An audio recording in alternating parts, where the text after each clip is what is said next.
નમસ્કાર, નિર્માણ ન્યૂઝની વિશેષ રજૂઆત સાથે હું છું યજ્ઞ ત્રિવેદી. દર્શક મિત્રો, આજે નિર્માણ ન્યૂઝની વિશેષ રજૂઆતમાં ચર્ચા કરવા જવું છે આજે એક બહુ જ મહત્વની મેચ જે હવે રમાવા જવાની છે તેને લઈને. આપણે વાત કરી રહ્યા છીએ ઇન્ડિયા વર્સિસ ન્યૂઝીલેન્ડની. ફાઇનલ મેચ છે. ફાઇનલ મેચમાં અત્યાર સુધીનું પ્રદર્શન ક્યાંક સારું એવું અત્યારે ઇન્ડિયાનું તો જોવા મળ્યું છે, પણ તેની સાથે એક બાબત એ પણ છે કે વર્લ્ડ કપ એ ભૂલવો ના જોઈએ. T20 વર્લ્ડ કપ એ પણ ક્યાંક અત્યારે તો ભૂલવો ના જોઈએ. અને હવે આ ચેમ્પિયન્સ ટ્રોફી જોવા મળી રહ્યું છે. વર્લ્ડ કપમાં પણ જે પરિસ્થિતિ જોવા મળી હતી તે જ અનુસારની શું પરિસ્થિતિ જોવા મળશે કે કેમ, અત્યારની જો વાત કરીએ તો ક્યાંક જે ઇન્ડિયા વર્સિસ ન્યૂઝીલેન્ડની જે મેચ છે એ MS ધોનીની મેચ પણ યાદ આવે કે જ્યાં રનઆઉટ થયા હતા, ક્યાંક વિકેટમાં અત્યારે તો જે પડી ગઈ હતી ને પછી આખી મેચ પણ ક્યાંક હારી ગયા હતા. એ પણ અત્યારે તો જે એમ કહેવાય ને કે ના ઘણી બધી બાબતો છે કે તેને યાદ કરવી બહુ જરૂરી જોવા મળતી હોય છે. સાથે જ ચેમ્પિયન્સ ટ્રોફીની ફાઇનલ છે અને આ ફાઇનલ મેચ ઇન્ડિયા વર્સિસ ન્યૂઝીલેન્ડની જોવા મળી રહી છે. કેવા પ્રકારનો માહોલ જોવા મળશે, શું પરિસ્થિતિ જોવા મળશે, તમામને લઈને ચર્ચા વિચારણા કરવી છે. આ ચર્ચા વિચારણા કરવા માટે અમારી સાથે જોડી ગયા છે અશોકભાઈ મિસ્ત્રી કે જો સ્પોર્ટ્સ એક્સપર્ટ છે. જી અશોકભાઈ, સૌથી પહેલા તો આપનું સ્વાગત છે. Thank you so much. Ashokbhai, જ્યારે આપણે ઇન્ડિયા વર્સિસ ન્યૂઝીલેન્ડની વાત કરતા આવીએ કે પછી ફાઇનલ મેચની જ અત્યારે તો હું પહેલાં વાત કરું. ફાઇનલ મેચ હોય તો ત્યારે સૌથી પહેલાં એક બાબતને ના ભૂલવી જોઈએ કે 50 ઓવર્સનો જે વન ડે વર્લ્ડ કપ હતો કે જેમાં લાસ્ટ એન્ડ ફાઇનલમાં ક્યાંક હારી ગયા હતા. ચલો T20માં ઘણી સારી એવી જે જીતમાં હાંસલ કરી હતી, પણ આ એ જ ન્યૂઝીલેન્ડની ટીમ છે કે જે MS ધોનીને રનઆઉટ કર્યા હતા અને આખી મેચ પણ ક્યાંક જીતી લીધી હતી.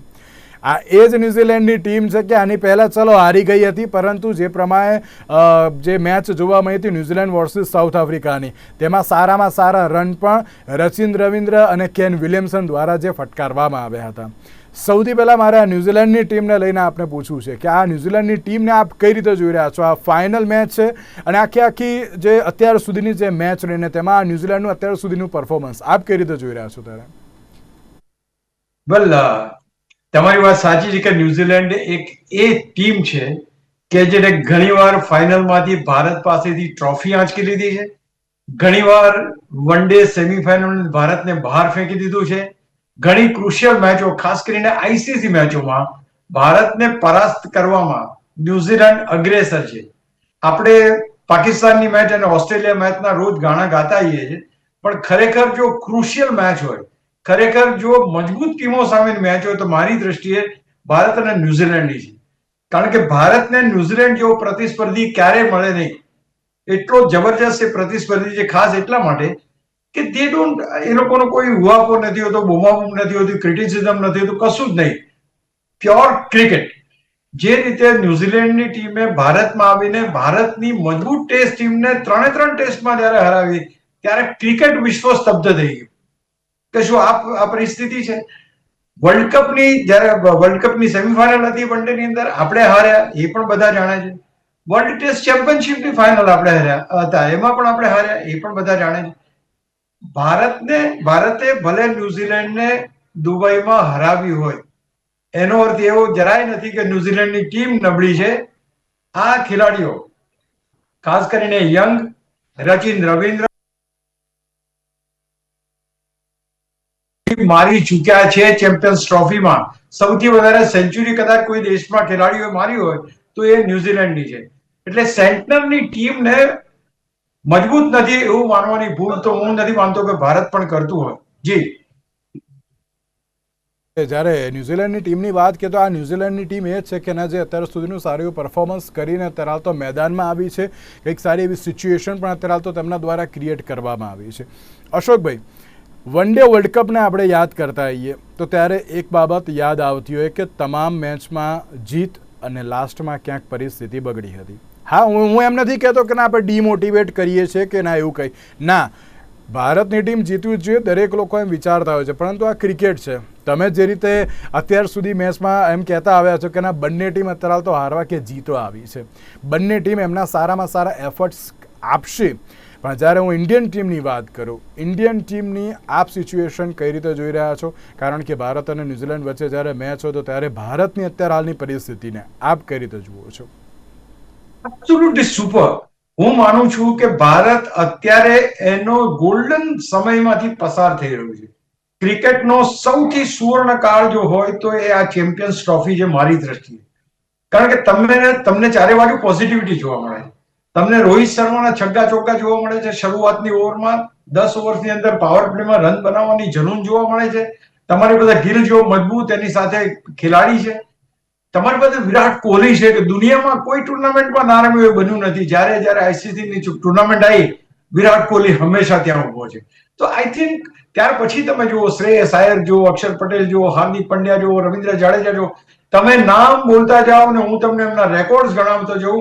કદાચ ક્રિકેટ ઇતિહાસમાં સૌથી વધારે રેકોર્ડ ધરાવતી કોઈ ટીમ હશે અત્યારના તબક્કે તો એ ભારતની ટીમ છે. Everybody has got a record. Rohit શર્માનો સિક્સરોનો રેકોર્ડ હોય કે વિરાટ કોહલીનો સૌથી વધુ રન બનાવવાનો હોય, શ્રેયસનો પાર્ટનરશિપનો હોય, ગિલનો સૌથી વધુ ડબલ સેન્ચુરી મારવાનો હોય. Everybody has got record. તમે વિચાર તો કરો કે વન ડેના જે આઈસીસી રેન્કિંગ છે 5 માંથી 3 ખેલાડીઓ તો ભારતના છે. બેસ્ટ હું અત્યારે કહું છું કે ગોલ્ડન પીરિયડ છે ભારતનો અત્યારે, અને એમાં મને નથી લાગતું કે આપણી કોઈ જગ્યાએ ચૂક થાય આમાં. બીજું, બોલિંગ ડિપાર્ટમેન્ટ બુમરાહ નથી તો શું થશે એવી ચિંતા હતી. મોહમ્મદ શમીએ કીધું કે don't worry I M there. એણે એટલું જબરજસ્ત રીતે બોલિંગ કરીને એક કહેવાય ને કે બુમરાહની જે નેગેટિવ ઇફેક્ટ છે એ નેગેટિવ ઇફેક્ટને એકદમ પોઝિટિવ કરી નાખી. ત્યાર પછી સ્પિનર છે આપણી પાસે, રી સ્પિનર છે તમારી પાસે, વરુણ ચક્રવર્તી છે મિસ્ટરી સ્પિનર છે તમારી પાસે, કુલદીપ આયર છે રી સ્પિનર છે. અને એનાથી વિશેષ તમારી પાસે ઓર્થોડોક્સ સ્પિનર છે, અક્ષર છે તમારી પાસે, રવિન્દ્ર જાડેજા. તો ભારતની ટીમની જે વેરાયટી છે એ વેરાયટી હું માનું છું કે ઘણી બધી જોરદાર છે અને સિન્ક્રોનાઇઝેશન બહુ સારું છે. સૌથી મહત્વની વાત છે રોહિત શર્મા ગિલ સાથે પાર્ટનરશિપ કરે, ગિલ કોહલી સાથે પાર્ટનરશિપ કરે, કોહલી શ્રેયસ સાથે પાર્ટનરશિપ કરે, શ્રેયસ જાડેજા સાથે પાર્ટનરશિપ કરે. Everyone is ready to do the partnership with each one. તમે જો કોહલી ગયા વખતે જયારે એને સેન્ચુરી મારી તેણે 3 પાર્ટનરશિપ બનાવી. એને શ્રેયસ આયર સાથે જે કોઈ ખેલાડીઓ એની સાથે પાર્ટનરશિપ બનાવી. સો આ જે વસ્તુ જોવા મળે છે ને એ વર્લ્ડમાં કોઈ ટીમમાં જોવા નથી. આઈ થિંક ધેટ ઇઝ વાય ભારતની ટીમ એક યુનિક છે. અને બની શકે ઘણી બધી ચર્ચાઓ પણ ચાલે છે કે રોહિત શર્મા રિટાયરમેન્ટ લેશે, વિરાટ કોહલી રિટાયરમેન્ટ લેશે વન ડે માંથી. હું એ બધી બાબતો પર નથી જોતો. હું હજુ પણ આ બે ખેલાડીઓને વન ડે ફોર્મેટમાં વર્લ્ડના બેસ્ટ ખેલાડી માનું છું. એમાં એ મારા જે મારી એ છે થિંકિંગ એમાં કોઈ ફેર નથી. અને હું માનું છું કે એમની પાસે જ પાવર છે કે આ ટીમને ચેમ્પિયન બનાવે. લેટ મી ટેલ યુ, ભલે આપણી પાસે 10 જણા છે પણ હું તે છતાંય કહીશ કે પાવર હાઉસ તો 2 જ જણા છે, અને વિરાટ કોહલી અને રોહિત શર્મા. તમારે ભૂલવું ન, મીન્સ દે આર ધેર. તો હું માનું છું કે અત્યારે ભારત જે રીતે દરેક મેચો જીત્યું છે, પોઝિટિવ જઈ રહ્યું છે, પાવર પ્લેમાં સારા રન્સ બને છે, ત્યાર પછીની જે 11મી ઓવરથી લઈને 49મી ઓવરમાં પણ જે રીતે સ્ટ્રાઇક રોટેટ કરે છે, જે રીતે રન્સ લેવાની આવડત છે ભારતના ખેલાડીઓમાં, I don't think any other country do have that. તો હું માનું છું કે we are very much very well place team in this final. સાચી વાત છે. અને તેની સાથે એમ કહેવાય ને કે ભારતની ટીમની આપણે વાત કરીએ તો ભારતની ટીમમાં અત્યાર સુધીના પ્લેયર્સ ઘણા બધા છે.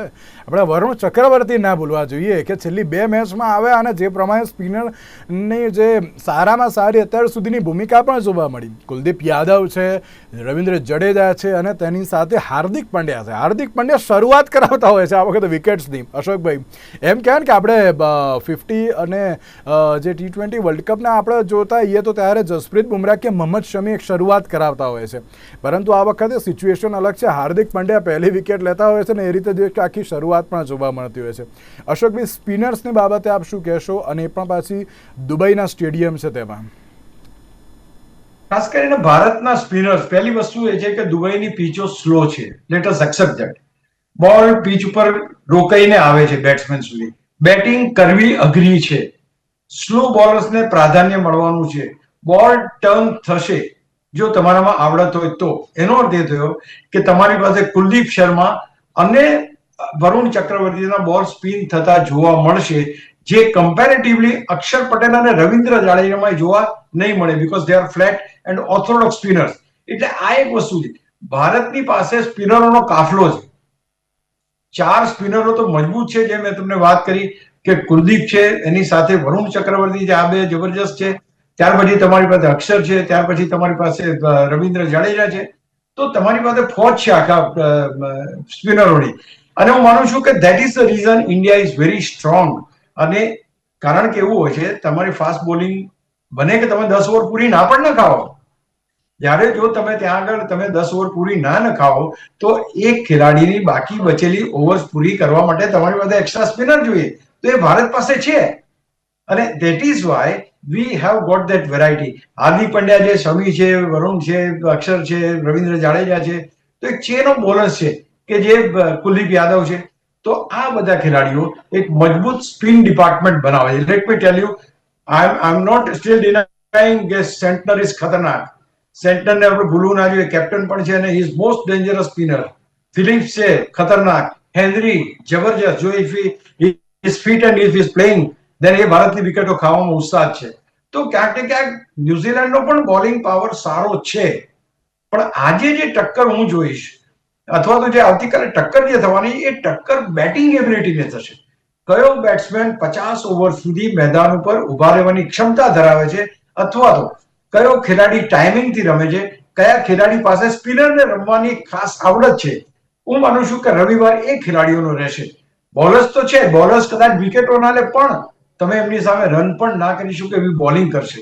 એટલે બહુ જ મહત્વની વાત છે કે તમારી બેટિંગ કેટલી કોન્સોલિડેટ થાય છે અને કેટલો સારો સ્કોર તમે મૂકો છો. આપણે આ ટીમને કેટલો બધો સ્કોર બનાવતા જોયેલી જ છે. આ ટીમ કઈ ઓછી નથી, 300+ નો સ્કોર બનાવે છે. There is nothing wrong. બધા આટલા બધા સેન્ચુરી સૌથી વધારે એ ટીમની જ છે, ન્યુઝીલેન્ડની. હું માનું છું કે એની સામે એક મજબૂત બેટિંગ લાઇનઅપ જે છે એ મજબૂત બેટિંગ લાઇનઅપનો રોલ મહત્વનો હશે રવિવાર કાલની મેચમાં, એ કહી શકાય. ભાઈ જ્યારે ન્યુઝીલેન્ડની વાત કરું તો ન્યુઝીલેન્ડનો બધો દારોમદાર કેન વિલિયમસન, રચિન રવિન્દ્ર અને મિચેલ સેન્ટનર એની ઉપર અત્યારે તો હોય તેવી પ્રકારની પરિસ્થિતિ જોવા મળી છે. કારણ કે રચિન રવિન્દ્ર દ્વારા ઘણી સારી એવી બેટિંગ જે પહેલાં પણ કરવામાં આવી હતી, લાસ્ટ મેચમાં પણ કરવામાં આવી. કેન વિલિયમસનને તો અશોકભાઈ આપણે બોલવા ના જોઈએ. ઇન્ડિયાની સામે જે મેચ હતી તેમાં જે પ્રમાણે તેમના દ્વારા જે રન્સ કરવામાં આવ્યા હતા ત્યારે લાગતું હતું કે ના, આ વખતે કેન વિલિયમસન ગમે તેમ કરીને જીતાડી દેશે. પણ આ તમામ બાબતોમાં ન્યુઝીલેન્ડના જે આ 3 અત્યારે હાલ તો પ્લેયર છે તેમને ભૂલવા ના જોઈએ. તેમના એ 3 માટે આપ શું કહેશો? સૌથી પહેલા તમે એક નામ ભૂલી ગયા. પહેલું નામ છે યંગ, કે જેણે પહેલી મેચમાં સેન્ચુરી મારી, રચિન રવિન્દ્રન. પછી તમારો ટોમ લાથમ અને ચોથો વિલિયમસન. ત્યાર પછી મિચેલ પણ જોરદાર રમ્યો છે ગઈ મેચની અંદર, ફિલિપ્સ પણ જોરદાર રમ્યો છે. એમને આપણે બાજુમાં રાખીએ તો 4 ખેલાડી છે કે જે સેન્ચુરિયન છે, જે સેન્ચુરી બનાવી ચૂક્યા છે. ભારત તરફથી વિરાટ કોહલી છે. તો હું માનું છું કે આ એક વસ્તુ મહત્વની છે અને ગિલ છે. તો આ એક વસ્તુ મહત્વ કે 4 મજબૂત બેટર્સ એમની પાસે છે. અને બીજું કે મજબૂત બેટર્સ એનો અર્થ એ નહીં કે તમે એ ના રમે તો.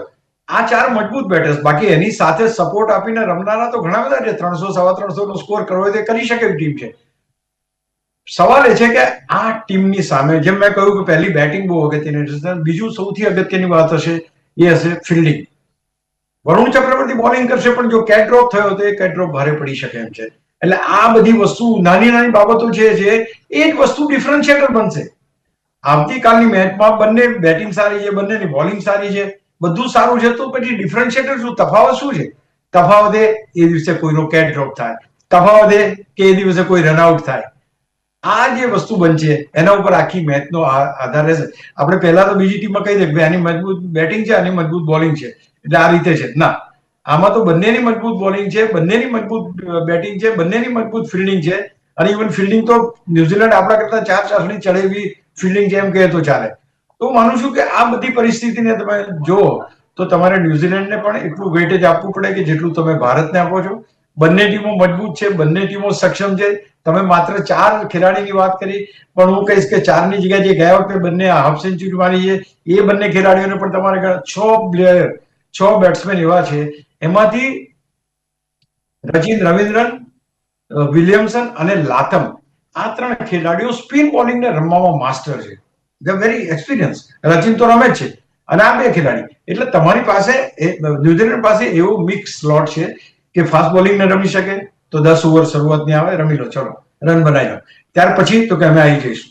તો એ લાથમ છે, વિલિયમસન છે, યા રચિન રવિન્દ્રન છે, એ લોકો આખી 50 ઓવર સુધીની આખી સ્ક્રિપ્ટ કરે, આખી મેચને સ્ક્રિપ્ટ કરે છે. આ લોકો રમતા નથી, સ્ક્રિપ્ટ કરે છે કે અમારે આ રસ્તે જવું છે.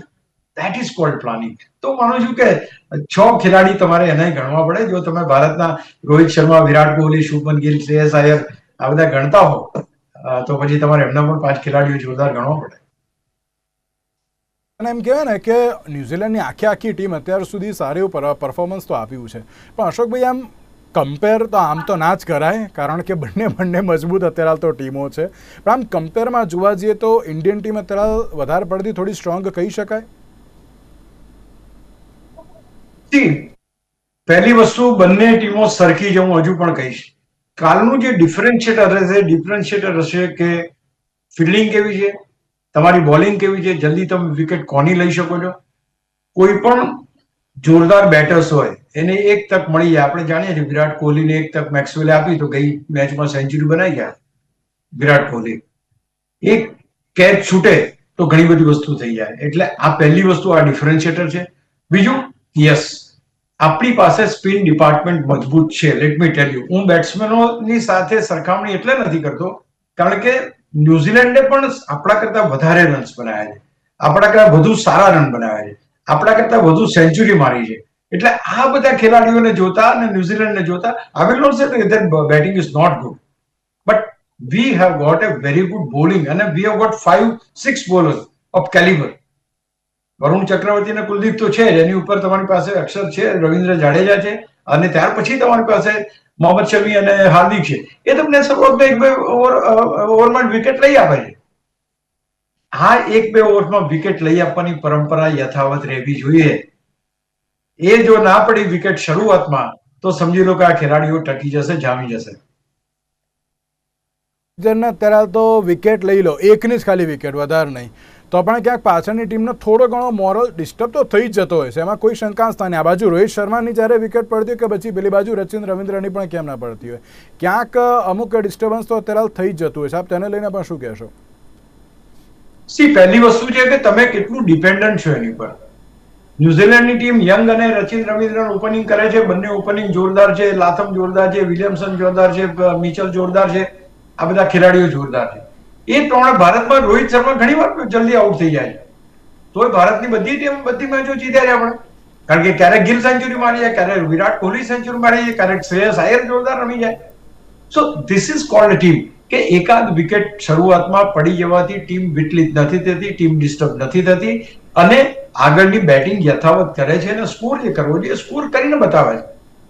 અચ્છા, બીજું સૌથી મહત્વની બીજી વાત એ પણ છે કે ધારો કે 250 રન જ બનાવી શક્યા, તો પછી 250 રનને ડિફેન્ડ કરવા માટે બંને ટીમો પાસે બોલિંગ પણ સારી છે, અને એમાં ક્યાંક 10% વધારે, મીન્સ કે સ્ટેપ અહેડ એ ભારત પાસે છે. એટલે આ એક થોડોક એડવાન્ટેજ હું જોઈ રહ્યો છું. બેટિંગ સાઈડ હું બંને ટીમોને અત્યારના તબક્કે સરખી માનું છું. બિલકુલ સાચી વાત છે ને અશોકભાઈ. એક બહુ મહત્વનો સવાલ એ પણ કે કેપ્ટનની વાત કરીએ, બંને કેપ્ટન રોહિત શર્મા અને મિચેલ સેન્ટનર બંને અત્યાર સુધી સારામાં સારું એક પરફોર્મન્સ તો આપ્યું છે. એમ કહેવાય ને કે ના દરેક લોકો અત્યારે તો એમ જ કહેતા હોય કે ના રોહિત શર્મા અત્યાર સુધી વધારે પડતી વન ડે, T20 બધી જ મેચો રમેલા છે, તેમના દ્વારા સારું એવું પરફોર્મન્સ પણ કરવામાં આવ્યું છે. જો કેપ્ટનની કમ્પેર કરવામાં આવે તો ક્યાંક રોહિત શર્માનું પલડું વધારે પડતું ભારે છે તેવું કહી શકાય, એક્સપિરિયન્સ અને બધી જ રીતે. એબ્સોલ્યુટલી, કારણ કે સામે જોડે સેન્ટર છે, સેન્ટરનો અનુભવ અને રોહિત શર્માનો અનુભવ તો બહુ સીધી વાત છે. Santner is a new man. એ પહેલા વિલિયમસન હતા ત્યારે વાત કમ્પેરિઝન ની હતી, અત્યારે તો કમ્પેરિઝન છે જ નહીં. Captainship there is no comparison. પણ ટીમમાં જેમ ભારતની ટીમમાં વિરાટ કોહલી, એમ ત્યાંની ટીમમાં વિલિયમસન નું હોવું જરૂરી છે. This is the differentiator. તમે જે કહ્યું એ વાત બરાબર છે, પણ સાથે સાથે આ વસ્તુ પણ આપણે ભૂલવી ના જોઈએ કે રોહિત શર્મા કેપ્ટન તરીકે સી વોટ ઇઝ એનું થિંકિંગ બહુ ક્લિયર છે કે હું શરૂઆતમાં આ રીતે જ રમીશ. એટલે કે એટેકિંગ ક્રિકેટથી શરૂઆતમાં તમને 10 ઓવરની અંદર તમને 60 રન કરી આપે, પછી એની વિકેટ પડે તો he is not bothered. He said I am not bothered. તો એ કેપ્ટનશીપ હોવું જોઈએ કે who is never playing for his century.